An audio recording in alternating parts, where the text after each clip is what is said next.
Hi, this is Odeean. Today I'm having a look at MP12 Lambor, aka Masterpiece Sideswipe. So I got this a long time ago now when it first came out, but I've been on such a Godzilla kick and various other things that I haven't had a chance to have a look at it. So the first thing you'll see when you get this is that the box is really small in comparison to other Masterpiece figures. So just whacking it next to this animated deluxe RC, you can see that it's even smaller than a deluxe size box from a couple of years ago. That's not a bad thing. It gives me more space in my basement to store these guys, and I can imagine if we're going to get a whole list of G1 cars that they're all going to be much more storable now that we've got this small size. So he's actually packaged in vehicle mode, which helps him accomplish this. Putting the box aside, bit of a comparison of size. Here he is next to his brother. So this classic Sunstreaker is pretty similar in size to Lambor, just a little bit smaller, but they do fit nicely if this is all you have to choose from. I'm guessing we're going to get a Masterpiece Sunstreaker eventually, so until then this will have to do. Taking that away, here he is next to a weapons specialist from iGear. Now, my first reaction to seeing these guys next to each other, these two nice red Transformers, is that there's something wrong with the scale.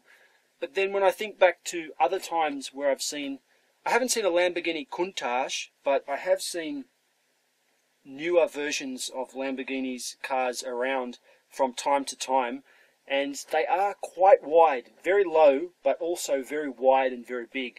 So, although I'm no expert, I feel that this might be also close to a real scale for these figures.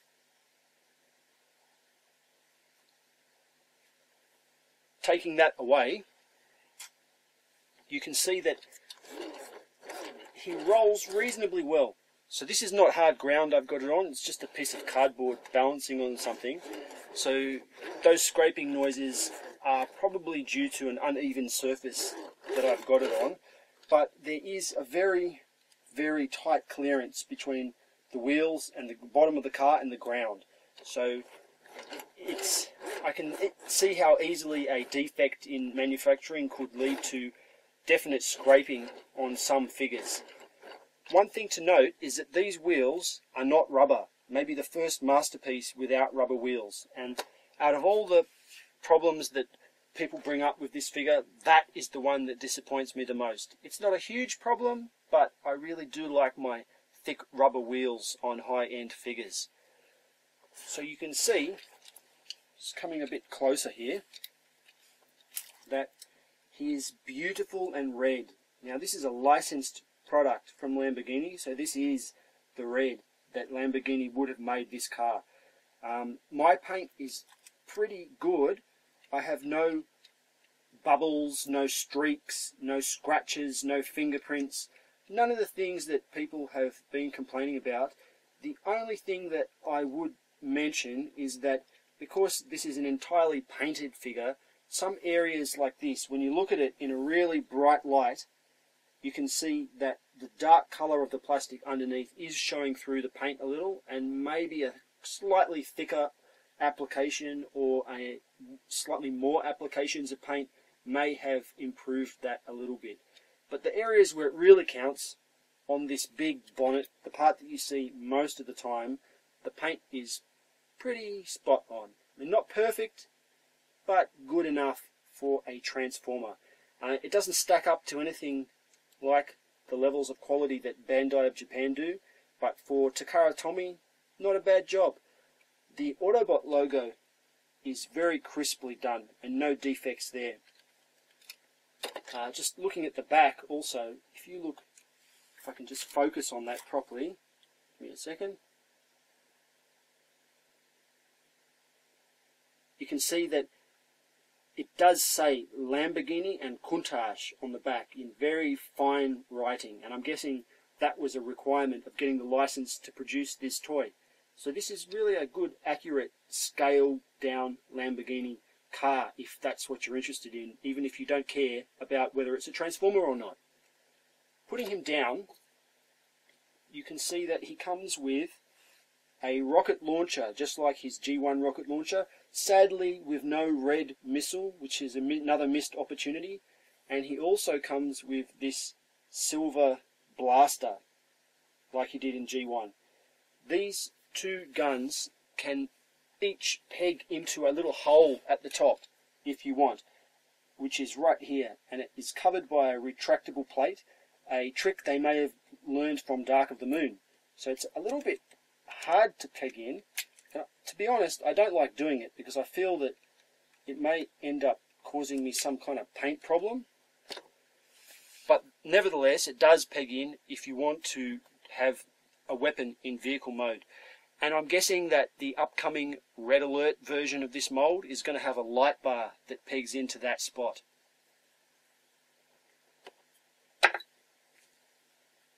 Now, the transformation. This is a little bit tricky when it comes to transforming. And that's partly because every bit and piece of this is tabbed in quite securely in vehicle mode. You can see that it's a solid vehicle mode. So attacking this in vehicle mode can be somewhat problematic if you're not 100% clear about what you're doing.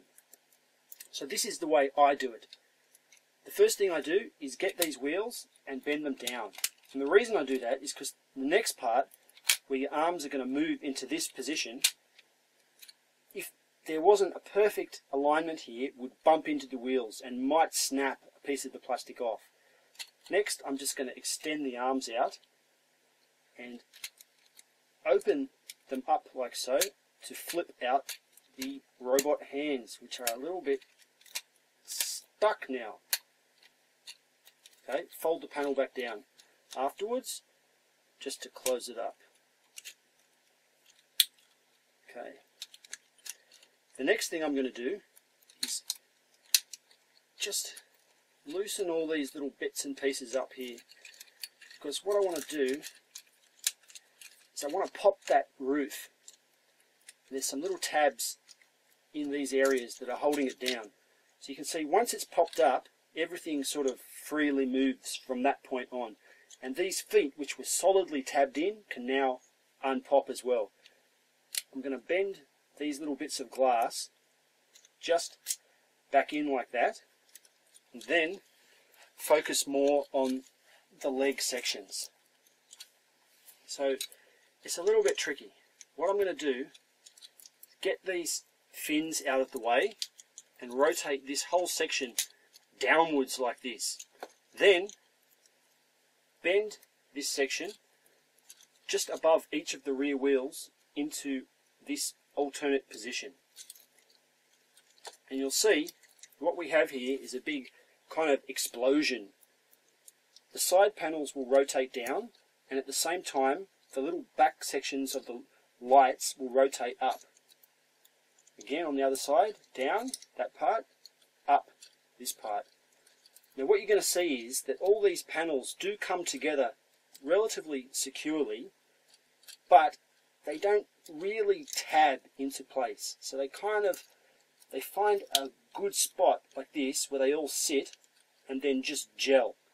Now none of them solidly tabbed, but once they're all where they're meant to be, the group is held secure enough to form a transformation. I don't know a better way to say that. Let's just do it again on the other side.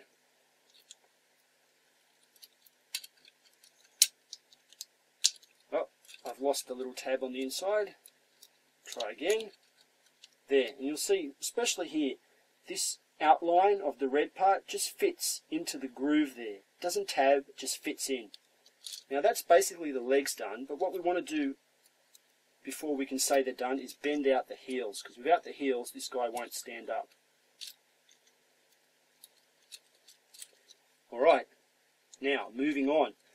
The next thing we want to do is bend down the groin, and then we're going to rotate this whole thing back like that, and it sort of locks into a new position. So showing that again, it goes up and then we bend it down. Next, I'm going to bend the bonnet over, making sure these wheels are inside of it, like this. Okay, and then it will tab together just in this spot with this little white tab. It's not too strong, that tab, to be honest. Next, we want to bend the arms up at the shoulder, like so, and then just rotate them around until they're in their final robot mode looking position, which is pretty easy to intuitively find like that. Next, you can see that his head is split in half, and it was like that so it would fit under the glass section of the windshield. Now I feel like there's been a bit of a lost opportunity here, because if you're going to have a robot whose head splits in half, it would have been nice to show some kind of wires or brain detail or something inside that head, but we don't get anything. All we get is this metal pin. So that's a bit of a missed opportunity there from TakaraTomy. Finally, what we want to do with this backpack, there is one more tab in here, and it will lock in just like so. If all these glass panels were in this exact position, there would be no trouble in locking it in. If you've got the glass panels a little bit off, you're going to have a hard time there. So it's kind of to show you that's how they look. That's their correct position. Now, popping him down, you can see that he's pretty stable. He's got big feet, which enable him to stand in a great many poses, but unfortunately his articulation is limited such that those poses are not always achievable. So if you're comparing this toy to a normal deluxe, then yeah, he's flexible enough, but unfortunately he only has 90 degrees here, 90 degrees at the knees, not superposable, no double joints, so you're not going to get some of the poses you can dream of. I mean, he does have a waist swivel, in and out, back and forward. He's got the basics, but not a lot more than the basics when it comes to posability. His shoulder-mounted missile launcher can just tab in, like this, onto either side. His rifle has a little peg at the side of the handle that can fit into a slot in the side of his hand, just the same way that it does with the larger masterpiece figures like Convoy or Rodimus. But being a smaller figure with a lighter gun, it tends to hold it better than it does with those figures. He is quite a beautiful figure. The paint job, especially on the chest, which shows up mainly in robot mode, does look nice in the colour that they've selected.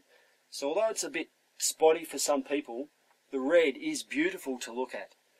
As a scale comparison in robot mode, here he is next to my Classics Red Alert. You can see that he is almost exactly the same size as one of these older deluxe figures. Now I've heard some people say he's a small Voyager. I don't think that's the case at all. I mean, if we take Red Alert away and put this Voyager Sound Blaster next to him, you can see that Sound Blaster is substantially bigger than Sideswipe, and I don't feel that he qualifies as a Voyager whatsoever. Okay, so my final thoughts on this guy.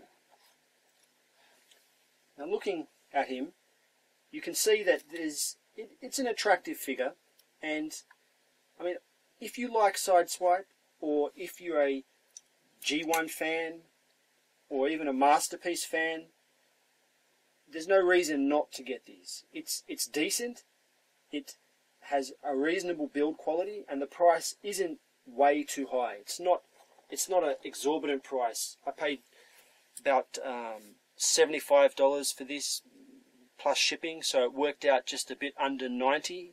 I don't think you're going to get it too much cheaper than that from many other places, but there is something lackluster about this figure.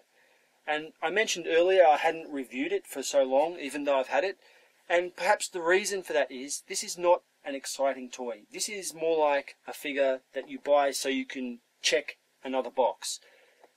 Here's another one of my 1984 lineup. Check. Here's another masterpiece. Check. Here's another figure to fit with my completionist streak for these molds. Check. But is it exciting? I don't really think so. I'm happy that I got it, and I can easily recommend it, but there are some shortcomings. So many people have complained about paint issues that it seems like a bit of a risky proposition in buying this figure, considering all that negative feedback. I don't have any major issues, but perhaps I'm just lucky. The other big question mark over this figure is that every single joint is a friction joint. So in the knees, the elbows, the feet, everywhere is just a steel pin through two pieces of plastic. There are no ratchets, and there are not even any balls. So all the thing, like on these hips here, where you would think that it's a ball, it's just pins. And I feel like after maybe 20 or 30 transformations, this guy is going to turn into somewhat of a rag doll, where he can't hold himself up anymore, just because the friction is going to disappear, and then there's going to be nothing left to hold him in place. So if you want a display piece, then he fits the bill. If you want a toy, I don't think you should buy this. So do I recommend it? Yeah, go out and get it. It's not bad. This has been my video review for MP12 Lambor. I'm odeean. Thanks for watching.